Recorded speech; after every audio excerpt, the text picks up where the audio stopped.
Welcome back again, everyone. This is Sheepdog Smokey, and this is one that I just couldn't pass up. And I'm sticking with my new format here, so definitely remember, let me know what you think of the format, going with, basically, as I said in the last one, this is what I would do if I was lecturing on a given topic. I would be putting together a presentation to go along with it, as opposed to just showing an article or showing an image or a tweet or just me in front of a camera or in front of a class with nothing.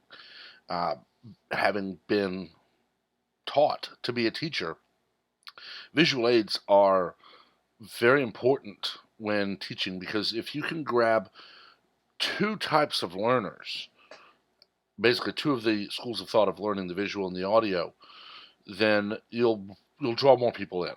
There's really not a way to bring in tactile learners in a social sciences or history class. Just not possible or feasible most of the time. But let's jump into this one and let's look at one of the just everlasting issues for liberal and mostly, therefore, Democratic candidates for any public office, and that being the infamous gun control. We know that in the 1990s, we were gifted with gun-free zones by the Democratic Party, and we know that that does nothing, because that's tantamount to putting a sign on your back that says, "I'm unarmed, assault me." I went to school in the 1980s and the 1990s, and none of my schools had the sign saying we were unarmed. We had guards, really, at my middle and high school. We had police officers on duty. And elementary school, I went to school in North Texas, not just like Podunk, Georgia, where there ain't nobody there, but we didn't have a police officer or anybody there. But this is before the advent of you must get the government's permission to carry a constitutionally protected item so you can defend others. It really happened in the 1990s after Columbine. Now, moving on with this, it's basically how we continue to see the Democrat plan to disarm the country. And right now, the poster child for that is Robert Francis O'Rourke. Now, right now, he says, of course, he's flip-flopping all over the place. He first began that if you own an AK-47 or an AR-15, keep it and use it legally. It's fine. We'll just not sell any more. He then went straight from there to buybacks, to mandatory buybacks, now to I'm going to take them away. His own words prove, one, he is a hypocrite, and also that he is just an utter tyrant. Right now, he is, of course, pandering and using what is the normal tool of a liberal, a tragedy. Now, one, I don't think AR-15s are too dangerous to sell. Many parts of the country actually do not allow the most common cartridge used in an AR-15, that being either a 223 or a 5.56 for hunting, because it's deemed too small. It's deemed inhumane to try to kill an animal with it because the animal may not die. Now, also, you can get an AR-15 chambered in 9mm, 45 caliber, 357. You can get a 50 Beowulf. You can get a 308. You can get a 338 Lapua, 300 Win Mag. You can get any caliber you want virtually. AR, the Armalite rifle, is built to be customizable. That's the only thing about it. In fact, the AR-15 and the Mini 14 are functionally the same rifle. They simply look different. But he also, of course, is using the term buyback. Now, a buyback is not a buyback. It is, you will sell me what I deem you incapable of possessing legally at the price I tell you is fair. And that's not right. But also, I want to point out, looking at the larger tweet where it has his photo, he brings up Sutherland Springs. Now, Sutherland Springs, the shooter was stopped by a law-abiding citizen with an AR-15. Yes, the shooter, who had been dishonorably discharged, either from the Air Force Reserve, or Air National Guard, I forget which one, but it was one of the Air Force branches. He was dishonorably discharged. In the state of Texas, that makes you a prohibited possessor. But because his dishonorable discharge was not reported in a timely and correct manner, he was not stopped from a legal purchase. He passed the required background check because the data that check relies on was not there. But the shooter was stopped by a man with an AR-15, and of course O'Rourke ignores that. But let's look at a buyback. The term buyback is used all the time, but that's not what it is. To buy something back, you have to have sold it, and it must be voluntary. He is talking about a mandatory buyback.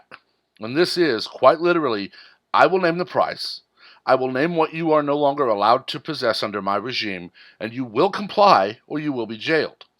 And he has stated that if you do not comply, police will be sent to collect that weapon. Now, at present, there's no registration. There is no registry. No one knows who owns an AR-15, a shotgun, a pistol, a Mini 14, a 50 cal M1. No one knows because we're not required to register. So his plan at present is to send police to every door in the country to search your home and steal your property. Now that violates your Second Amendment rights. It violates your Fourth Amendment rights. It violates your Fifth and Sixth and 10th Amendment rights. And he doesn't care. He literally is now saying you will comply or you will be jailed because you're not a criminal, but I'm going to use you to say, look, we're doing good. But what happens after the guns are banned? One of the most famous ones right now going around is in the UK. The United Kingdom banned virtually all firearms long ago. There is extreme control. Okay, you may be able to possess a certain very few at your home, but you may not transport. Some of them are only allowed at ranges where, yeah, you technically own it, but you never get to take it anywhere, but you have to go to the range to use it. It's draconian. But watch Twitter, watch Sadiq Khan or any of the other liberals in the UK, and you'll see knife control. Okay, save a life, bend the knife. Why are we talking about knife crime if gun control was going to solve the problem? And the answer is very simple. Evil beings, criminals, will find a way to do whatever they want because they don't care that murder is illegal, assault is illegal. In the UK, guns are illegal. We have people actually complaining that criminals may start dressing as fishmongers to, quote unquote, have a reason to have that knife on them. It's idiotic is what it is. Because if you ban the knives, it'll be baseball bats next. Then it will be forks. Then it will be this. Then it will be that. And it will just continue on and on and on until we finally hit the point of, well, you peasants are just all too violent. We're just going to put police everywhere and you will not be able to do anything we don't tell you you can. You want to see a society like that, find the old movie for 1984. Look at Equilibrium with Christian Bale. Look at Fahrenheit 451 to an extent. You want to see where this is ultimately leading, and you look at any of the cautionary tales about totalitarian governments. But of course, this is right now being couched as we're only going to ban assault weapons. Now, one, that's an idiotic term, because an assault weapon is, in my book, is any weapon you use to assault someone else. A rock, a hammer, baseball bat, knife, car, truck, pressure cooker, box cutter. Any of them. You can use it as a weapon to assault someone. But under the 1994 assault weapons ban, which of course only now that the Democrats are not in power, are we hearing, well, we should never have let it expire. One moment. Pardon me. Under the 1994 AWB, a semi-automatic rifle must have other features. And there's only one of them, maybe two, that could be considered in any way to make the weapon more dangerous. Of course, it must have, I believe, two of the following, which would be a folding telescoping stock, a pistol grip, a bayonet mount, just the mount, a flash hider, which is actually a suppressor, or the barrel to accommodate one, or a grenade launcher. Now, of those, only the grenade launcher actually adds a feature to the weapon. I can tell you, I have owned and fired rifles with folding and telescoping stocks. They do not change your accuracy, your speed, or anything. They don't telescope but about maybe 2 inches. And of course, everyone says, well, if it's shorter, it makes it easier to move around. Nobody who's using this to be a criminal is actually going to use CQB tactics. For those who don't know, CQB, close quarters battle, or CQC, close quarters combat. They're literally just an idiot with a gun, and they're all breaking the law by assaulting someone with it. But the grenade launcher, that is going to make it an assault weapon under the 94 assault ban. Now, look at the rest. Pistol grip. I have fired an AR-15 and I have fired a Mini-14. I can tell you that neither one was more comfortable than the other. The AR-15 does have a pistol grip, and the Mini-14 does not. Neither was more comfortable than the other. Neither was more accurate than the other. Neither was faster for me to use than the other. I can use either one, honestly. But it's just more proof that people don't know what they're talking about. Bayonet mount. Bayonet mount, very simply, is just a place to clip a knife onto the end of a weapon. I'm sorry, but unless you've come out of the Army or the Marines, I really doubt you got too much bayonet practice. Okay? I doubt the Navy does it, because if you're on a ship, you're not probably going to need bayonets. You're going to be boarded by somebody, and it's going to be so close you're not going to use it. You can have the knife in your hand. For the Air Force, I don't know. I've got several friends who went Air Force after high school, but I haven't reached out to them yet to find out if the bayonet practice is still part of their marksmanship. But just having the mount makes it worse? That's insane. A flash hider or a suppressor. Now, one, I've not owned one. I've been around them because I wanted to see what it was like. And a 223 report outside is uncomfortable for your ears if you're not wearing ear protection. Inside, it will deafen you for a minute or two because it's just going to reverberate. If you have ear protection, that mitigates it quite a bit. With a suppressor, outside, still kind of uncomfortable. Inside, you're still going to need ear protection. Literally, the suppressor's job in all but military environments where you're actually in battle, it is literally just there to dampen the sound. If you have an AR-15, you're not going to be so far away that a suppressor would do anything for you. Okay? No one is watching for a muzzle flash. Hell, half the time or more, none of my weapons actually give a muzzle flash.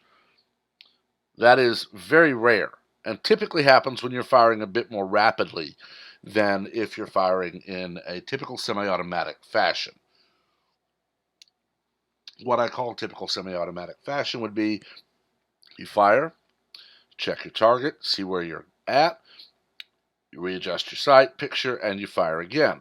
Now, for 3-gun, you're firing a little bit faster, but you're typically within about 30 yards or less. At 30 yards, I could empty a magazine, 30 rounds, pretty fast with iron sights and be accurate.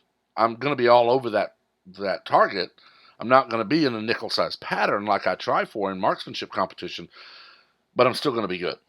But that's it. A barrel suppressor or a flash suppressor, not going to change a thing.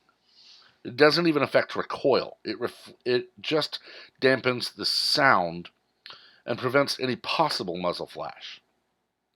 Finally, grenade launcher we don't even have to discuss because that is literally something meant to launch a grenade. Now, a pistol. Pistols must have, in order to be considered an assault weapon, a magazine that attaches outside the pistol grip. Now, one, I really hope nobody was stupid enough to think there was anywhere else but inside the pistol grip that a pistol would have a magazine that attaches, although these are politicians. Shoulder thing that goes up was something used in an actual statement.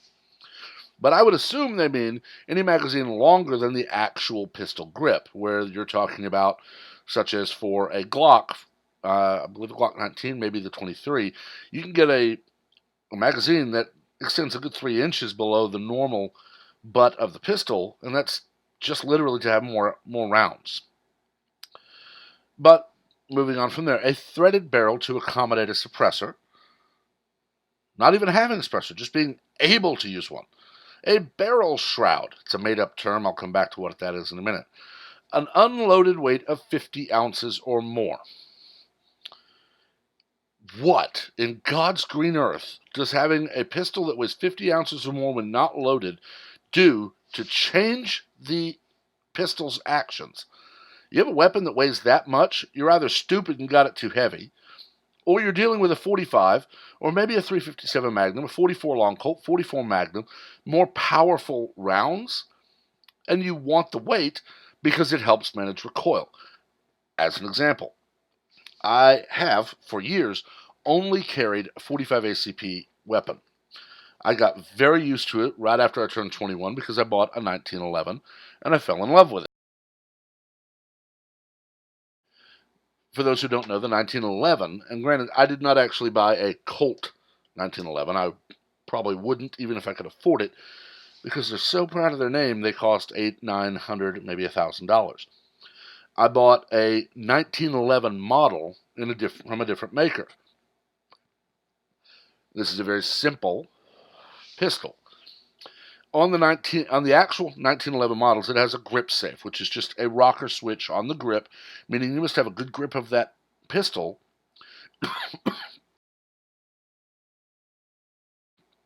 pardon me, to activate that switch, or it will not fire.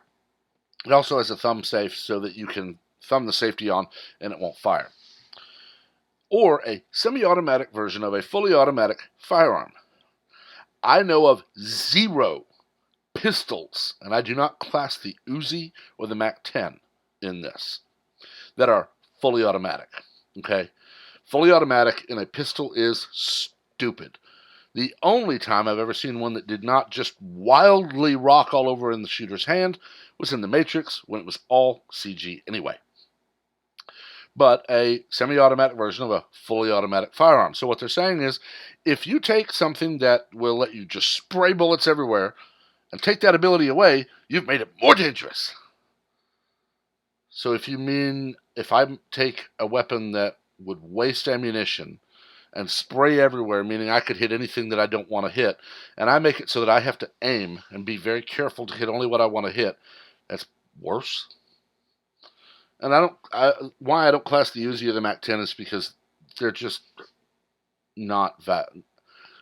Other than for collectors, there's no reason to own it.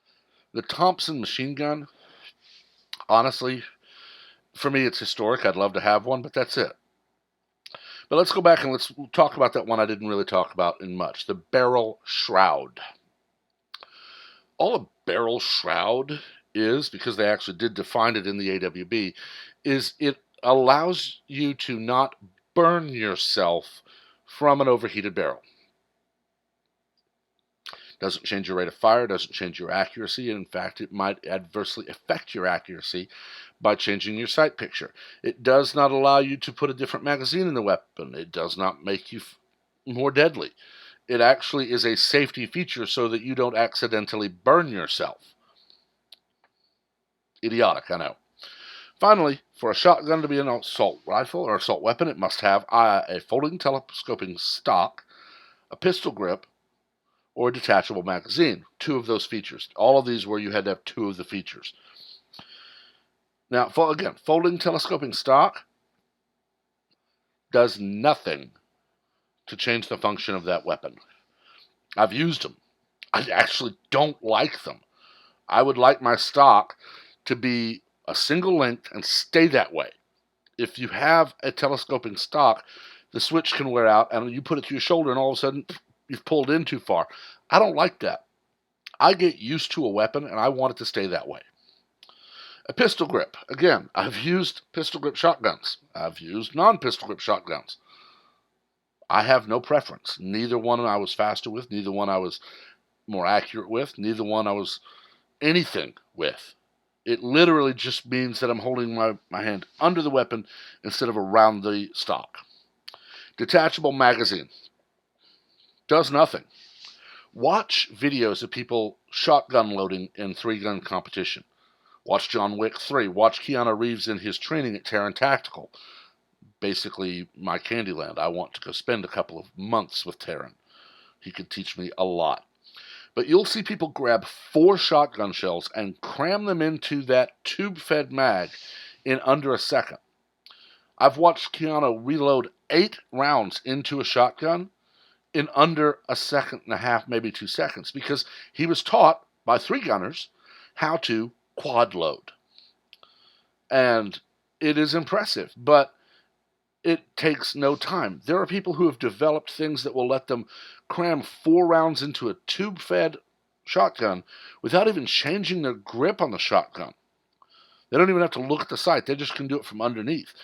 You can have a little thing on the side where it holds 1 round right by the breech, to where when you realize, oh, I fired my last round, I just thumb this into the breech and boom, I have 1 more.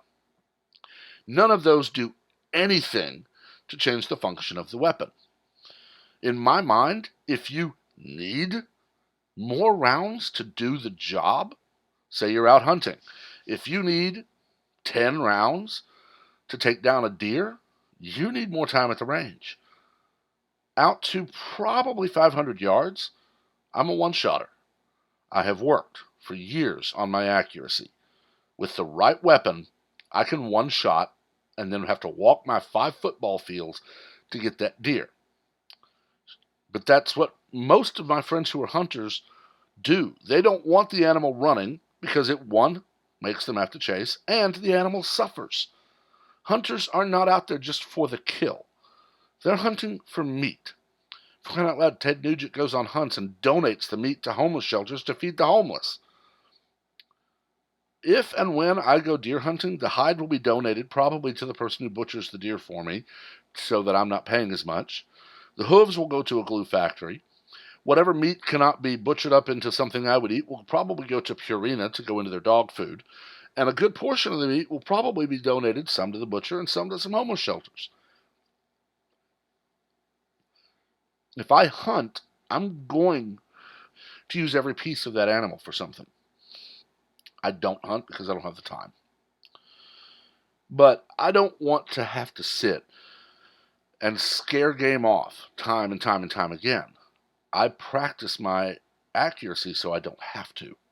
I don't need that. I could hunt with a bolt action, no magazine, meaning you have to feed every round into that breech. Because 1, I'm going to hit my target, and 2, if I don't know for sure I'm going to hit my target, I don't take the shot. It's the same when my sights get messed up. If I notice my front or rear sight is janky, I'm going to have a gunsmith look at that, then come to the range with me and help me sight that weapon back in because I don't want to miss. I am a marksman competitor. I love the sport of competitive marksmanship. I want to join 3-gun because the whole movement aspect intrigues me, and I'd love to see how I do in that environment.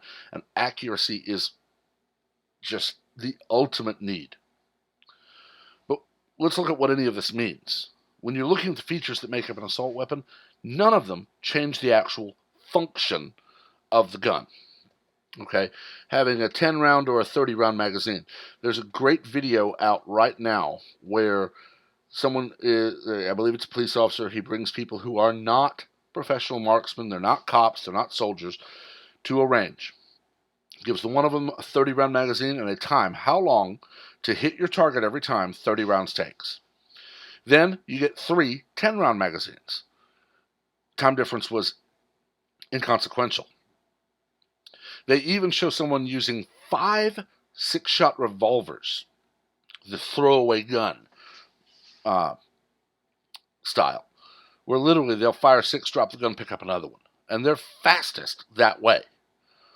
None of this changes the function, okay, other than grenade launcher, which honestly I believe is still massively regulated.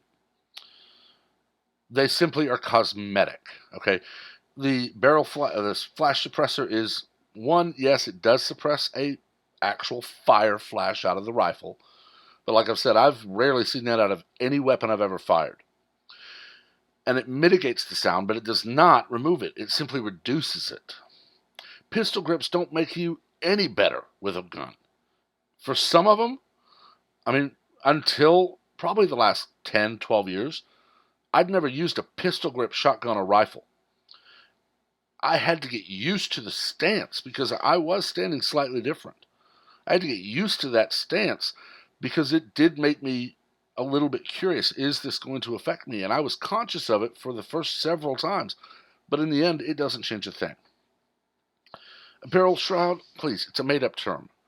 On an AR-15, it is simply the rail system that you get, which allows you to attach, say, a stub grip or a bipod or a flashlight or a sight. I know people who use it to hide their GoPro during 3-gun competitions. It doesn't change the function of the gun at all. It just keeps you from burning your hand if you hold it that way. The weight means nothing other than it will make you safer. I didn't bring this up, but I did hint at it.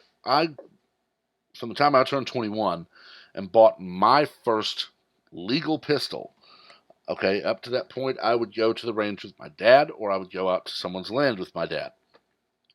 And I didn't do that hardly ever because we just didn't have a lot of time. But when I bought my first legal pistol, it was, well, one, it was a 40 caliber that I hated, and it actually ended up being recalled. But I got a 45. Got the 1911 model, fell in love, used it for 20 years. That's all I had. But then I bought the Springfield XDS 45. That is very small. It is Class A subcompact. It is meant for concealed carry. I had it a week, and I took it back. This is the only gun, other than the one they asked me to bring back because it was recalled, that I've ever taken back to the dealer and said, no, I can't use it. And because it was so light and small that the 45 caliber, this thing jumped like a mule on steroids. I could not be accurate with this weapon. I since have gotten a 9mm for my concealed carry when I carry, and I can control it more. It actually weighs more than the XDS did unloaded, and it's firing a caliber roughly half the size of a 45 ACP. The only thing weight has to do is for larger rounds, you need more weight on that unloaded weapon so that the recoil is somewhat mitigated. If you watch any videos on this at all, Corridor Crew just did one, well, I believe it was a year ago, where some of them fired a Barrett 50 cal. The 50 BMG round is huge. This is what military snipers use for the mile shot. I believe one was actually a 2-mile shot once. They're huge. And you would expect it to kick like a moose. But there's a gigantic spring in it. And the weight of the weapon means it doesn't. That's what the weight does, the unloaded weight does for a firearm. It helps you mitigate recoil, helps you control it. It makes it safer. As I said, a semi-automatic version of an automatic weapon means it's slower. In my mind, safer. I can think of no reason, even if I was in a larger room and I saw 2 or 3 guys come in and I'm going to try and protect people, I'm not going to spray and pray because I could hit anyone that I don't want to hit.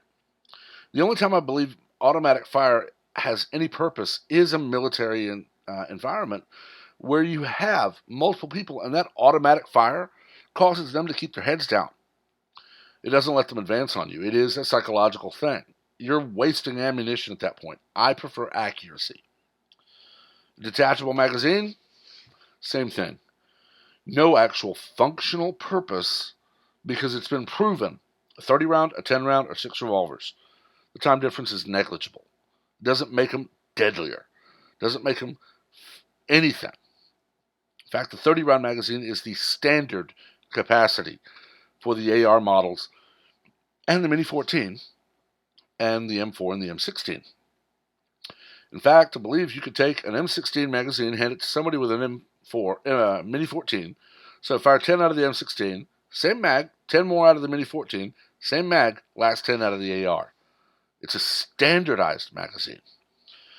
But let's look at one thing nobody brings up. You don't need guns to kill. We're talking 93, 94, 92, 93 years ago. Okay, 1927, the Bath School disaster. Bombs, which are illegal already. 38 students and 6 adults killed. 0 firearms used. 11 September 2001. 2,977 victims killed, 6,000 wounded because of box cutters. No guns. Evil people will find a way to perpetrate their evil on the world. It is not a new thing in the span of human history. Looking at the creation story from Genesis, Cain killed Abel with a rock. Swords, bows, arrows, and spears have been used for millennia. In fact, gunpowder and explosives are still a new thing in human history. And murder did not suddenly pop up with them. You go back to Caesar, he was killed with knives. If you go back to certain tribes in Africa and the Middle East, they will bury you up to your head, coat your head in honey, and let insects bite you until you die. That is murder. It is the premeditated death of another person. So guns don't do anything that other things don't do. People can kill with their bare hands. It happens every day, sadly. The rate of defensive use versus offensive use has actually been going down since 2004. Gun control does nothing. So to wrap everything up in a nice little package, the AR and the AK are not assault weapons. The AK-47, the Kalashnikov, the only thing really that I'd say it has going for it over other rifles is the thing is a flipping beast. There's a scene in one of the Lethal Weapon movies where Mel Gibson's character sees one while he's underwater, grabs it, and fires it. And people have tested that. And you can have it caked in mud, and it'll fire. That's the only thing it has going for it. Fires a 7.62 by 39, or I believe it's 7.62 by 39, or 7.62 millimeter round. The AR platform, Armalite took it to the Army in the 1960s and was rejected because they don't want a semi-automatic weapon. They went to, I believe it was Colt, it may have been Smith & Wesson, or it may have been someone else, and the M4 and the M16 were born. Buybacks are just a fancy word for confiscation. It is quite literally the government saying, I deem you too dangerous to own this thing. I will set this minuscule price on it, and if you don't take it, you will be a criminal and go to jail, and I'll still take it away. O'Rourke's plan has law enforcement going door to door, warrantless searches to seize firearms he wrongly thinks are assault weapons. Because gun control doesn't stop crime. It just changes it. You look at Massachusetts with great levels of gun control, strict gun control. How did so many get hurt and killed at the Boston Marathon? And it's because the bomber bought a pressure cooker and perverted it. Look at Oklahoma City in the 1990s with Timothy McVeigh. How did the Murrow building end up destroyed and so many end up dead? Fertilizer, used every day by farmers all over the country. Perverted. How did 9/11 happen? Evil beings with box cutters were able to threaten people with a pretty slow and painful death until others complied. It doesn't stop crime at all. It changes it. And yes, any loss of life, innocent life, to an evil person is a tragedy. But you don't make the sheep safer by making the wolves more effective. There's a great quote. It's often attributed to Ben Franklin. It's often also misquoted. But the way I say it is those who sacrifice essential liberty for temporary security deserve neither and soon lose both. Read 1984. George Orwell was a prophet. 1984 has a police state that grows out of a warring planet. And you have Eurasia and Oceania. But basically, the government incrementally takes more and more control. No, those rifles are too dangerous. You can have those rifles over there, but not these. Well, people are still getting shot with rifles, so just give up all the rifles. Well, people are getting shot with shotguns. Give those up. And people are still getting shot. Just give us all the guns. Oh, now they're being stabbed. Give up your knives. Oh, now they're being run over. Well, you're all walking. Oh, now they're being beat to death with bare hands? Okay, just, you're all under my direct control. Tyrants will use any tragedy for their own purposes. It's straight out of Alinsky's book, Rules for Radicals. Never let a tragedy go to waste. And O'Rourke, Harris, Biden, Sanders, Warren, Booker, they're all doing it daily, using the death of innocents to demand other innocents accept being disarmed and made into more accessible targets. It's wrong, and it's also unconstitutional. The founders wrote the Second Amendment using the word arms very specifically. They knew technology would advance. That's why they say the press as an institution, not the printing press as it existed in their day. If the Second Amendment only means muskets because that's all they had, which it's not, look up the Puckle gun, but if that's true, then the First Amendment applies to quill and ink on parchment and the printing press that Ben Franklin would have used. Nothing else. No telephones, no internet, no modern paper and gel pen. And that shows their intelligence and their foresight. They knew technology would change. They had seen it change. So they knew it would continue to change because they knew man as an animal is a wondrous being. And they knew that man would continue to evolve and advance in how we tackle any and everything that we deal with day to day.